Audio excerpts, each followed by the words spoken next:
अस्सलाम वालेकुम प्यारे बच्चों। आज मैं आपको सुनाती हूँ एक बड़े ही मज़े की कहानी जो सुनकर यकीनन आपको बहुत ही मज़ा आएगा।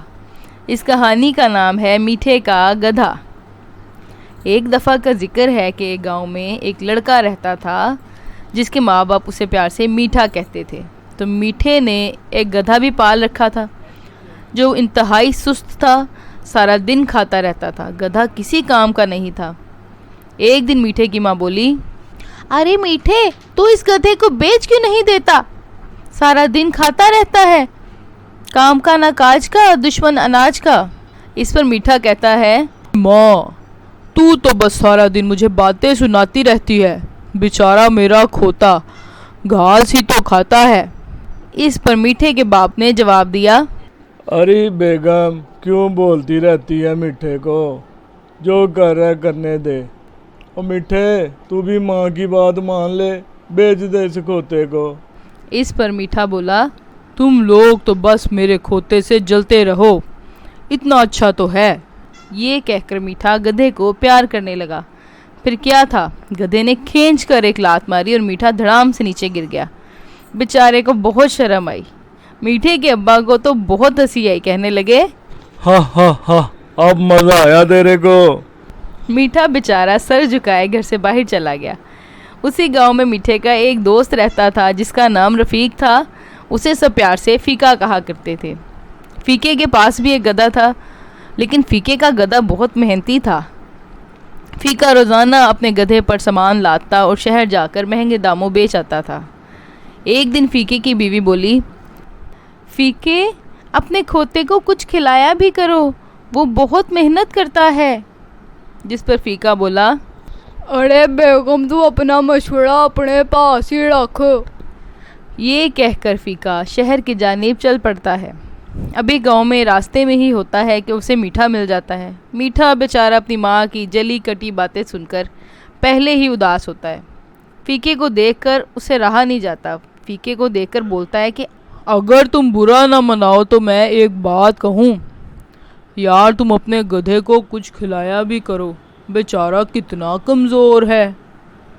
फ़ीका बोला, यार मैं इसको सरसों का दाना भी देता हूँ और देसी घी वाला चारा भी खिलाता हूँ। मीठा बोला, यार लंबी लंबी ना छोड़, मुझे लगता है सारा तू खुद ही खा जाता है। ये सुनकर फ़ीका खामोशी से शहर की तरफ रवाना हो जाता है। मीठे को ख्याल आता है कि मेरा और फ़ीके का गधा तो बिल्कुल एक जैसा है, फिर मेरा गधा क्यों कोई काम नहीं करता, वो इतना सुस्त क्यों है। बेचारा सोचता है कि क्यों ना मैं फ़ीके का गधा चुरा लूँ और अपना गधा वहाँ खड़ा कर दूँ, किसी को पता भी नहीं चलेगा।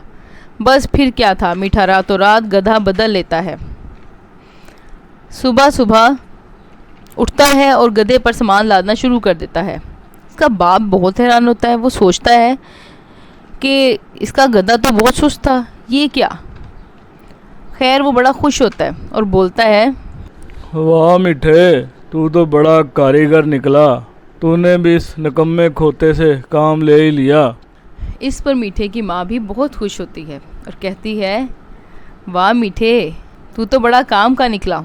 ये सुनकर मीठा बहुत खुश हुआ और शहर की तरफ चला जाता है। दूसरी तरफ बेचारा परेशान होता है। फ़ीका बड़ा परेशान होता है कि आज क्या हो गया, आज मेरे गधे को क्या हो गया, ये कुछ खा क्यों नहीं रहा। वो अपनी बीवी को कहता है, आज मेरे गधे को पता नहीं क्या हो गया है, कुछ खा भी नहीं रहा और चल भी नहीं रहा। बेचारा मायूस गधे को प्यार करने लगता है। फिर क्या, गधे ने खींच कर एक लात मारी और फ़ीका धड़ाम से ज़मीन पर गिर गया। वो बहुत हैरान हुआ कि आज इसके गधे को क्या हो गया है। दूसरी तरफ मीठे का गधा कमज़ोर होता जा रहा था। उसने भी खाना पीना छोड़ दिया था क्योंकि वो तो देसी घी का चारा खाता था। मीठा बोला, मेरा खोता तो बहुत अच्छा था, घास भी खा लेता था, इसके तो नखरे ही बहुत हैं। अगर इसे घी वाला चारा और सरसों का दाना खिलाया तो महीने भर की कमाई तो सारी यही खा जाएगा, मेरे पास क्या बचेगा।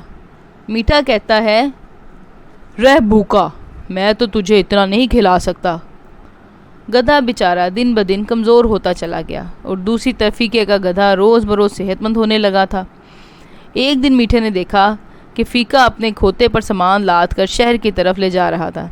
मीठा बहुत हैरान हुआ कि ये क्या, ये गधा तो मेरे पास चलता भी नहीं था, इसने ऐसा क्या कर दिया। उसने गौर से देखा तो पता चला कि फीके ने अपने हाथ में सूखी घास पकड़ी हुई थी और गधा इसके पीछे पीछे चल रहा था। इस तरह फीके ने मीठे के गधे को काम करना सिखा दिया था। बेवकूफ़ मीठा बहुत पछताया, पर अब पछताए क्या होत जब चिड़िया चुग गई खेत। इस तरह मीठे को इसकी चोरी की सज़ा भी मिल जाती है। तो प्यारे दोस्तों, थी ना आज की कहानी बहुत मज़े की। फिर मिलूँगी एक नई कहानी के साथ। अपना बहुत ख्याल रखिएगा और कहानी अच्छी लगे तो लाइक और सब्सक्राइब करना ना भूलिएगा। अल्लाह हाफिज़।